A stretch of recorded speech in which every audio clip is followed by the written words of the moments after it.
my loves. Hasina here. Happy Father's Day for the fathers out there. Um, what a jam-packed weekend. Happy Juneteenth, happy new moon, happy solstice, happy eclipse, all that good stuff. Um, I am doing a video today because it came to me to do so and it didn't feel like a process. Does that mean I have a topic? Absolutely not. But I will make it fun, short, sweet, all that good stuff. Um, I'm trying to be like a YouTuber, so if you are new to the channel, that felt so weird, I can't do it. If you enjoy these chats, click like, subscribe, chat it up in the comment section. Let me know who you are, what you're up to, how you feeling. Yeah, that feels more like me. Okay, so as we all know, a whole lot has been going on, and that was a little bit of what my video was about a couple of weeks ago, about energy and discernment. That still really resonates. I think also to just remember where your role is, who you are, and what your position is, and if that shifts and if that changes, but make sure it's yours. And that you're not worthy because what you're doing doesn't look like what someone else is doing. That's incredibly important at this time, and in general, but incredibly important now. And just, like I said, be mindful of the emotional labor you're taking on, the spiritual labor that you're taking on. Don't overdo it. Don't ever do it, actually. Emotional labor, nah. Be of help, but don't let it hinder you. And I'm kind of all over the place with today's thoughts. I have my own feelings about stuff, my own healing. I guess some random tips and some random thoughts that I could share. If you are someone who deals with anxiety, it might be a good idea to go to the store and get a mouth guard. It's very hard to tell if if you don't feel any implicit pain or anything in your mouth. You may not tell that you grind or that you're bringing more tension to your jaw, so a mouth guard would be helpful. I got back on mine because I walk up, my cats are eating, sorry for the noise.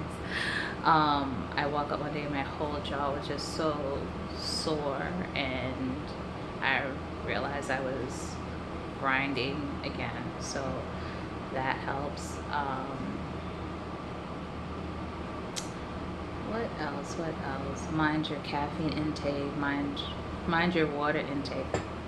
So less caffeine, more water, and electrolytes. Just really be mindful of those things that sometimes we forget to do and we think aren't important, but actually are beneficial to keeping anxiety at bay. You want your body as balanced as possible, as to not aggravate stuff that your body typically goes through. So being dehydrated and all that stuff, that can aggravate that. Take time to rest. Know that rest is worthwhile. Rest is resistance. Rest is very, very important.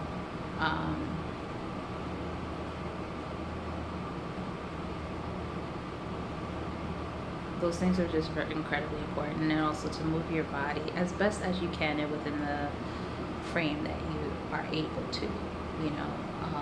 Some people who have a more physical response to anxiety, sometimes it's tough.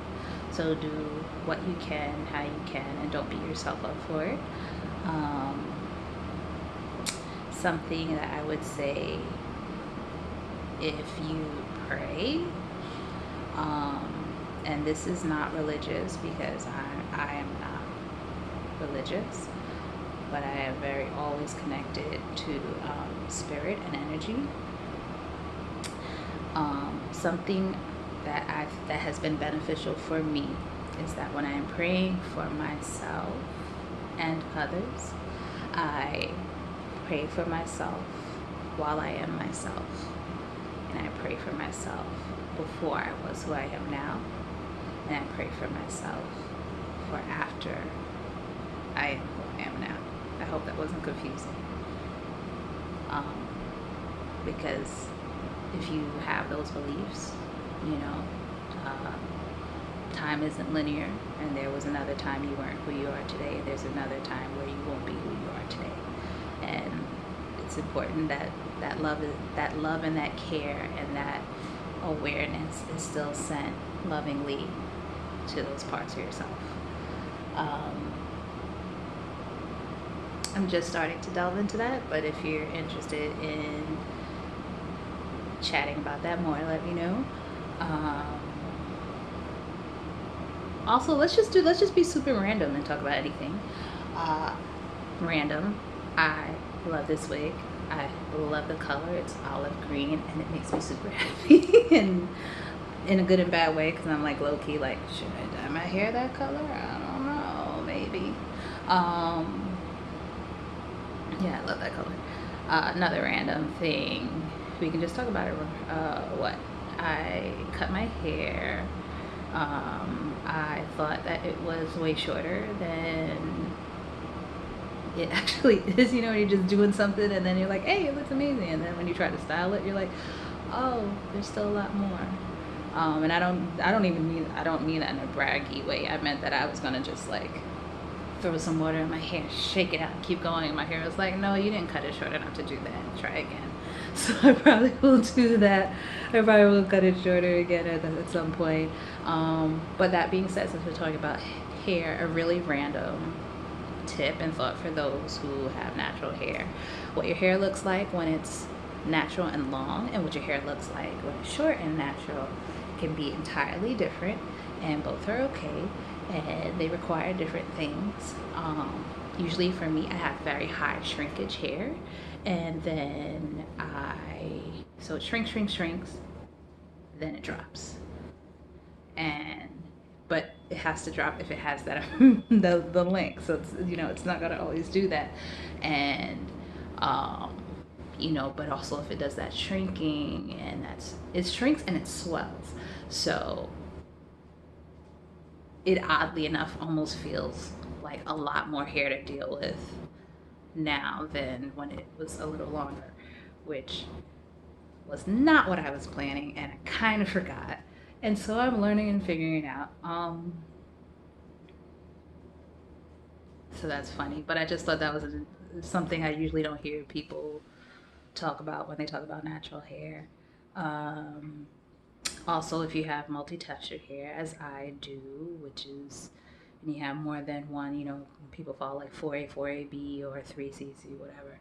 Um, a tip for me that I think is cool is to cut your hair first dry, because then everything is um, shrunk to I mean, depending what your style is, at the length that you would want it to be when it's dry.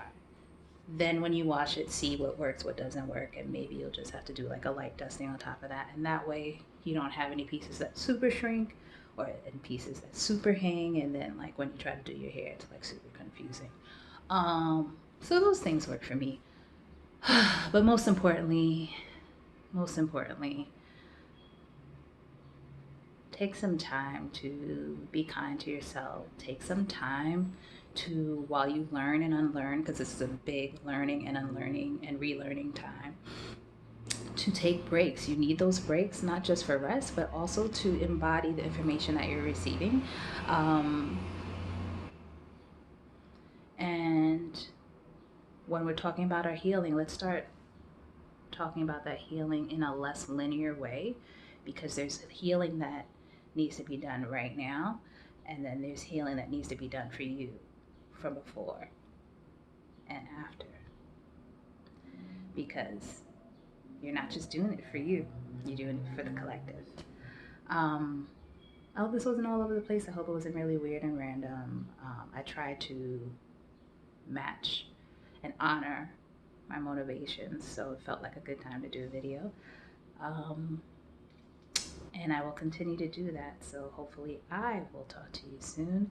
I would love to hear your thoughts or anything that you would, any kind of video that you think you would like to see from me. I've been thinking about doing like a no foundation look and a no, um, I don't know, but I know I can't remember the other thing, but I know I wanted to do a no foundation, I guess, tutorial or get ready with me. So I'll eventually be doing those things. I know I wanted to do some eyebrow stuff and some skincare stuff. Um, but you know, like I said, it's a very, very energetic time, and so you do these things when the vibration matches. Uh, so I won't stay long-winded. I'd love to hear your thoughts. Let me know how you're doing. Happy solstice. Happy upcoming beautiful week. And be safe, be loved, and we will talk soon. One love.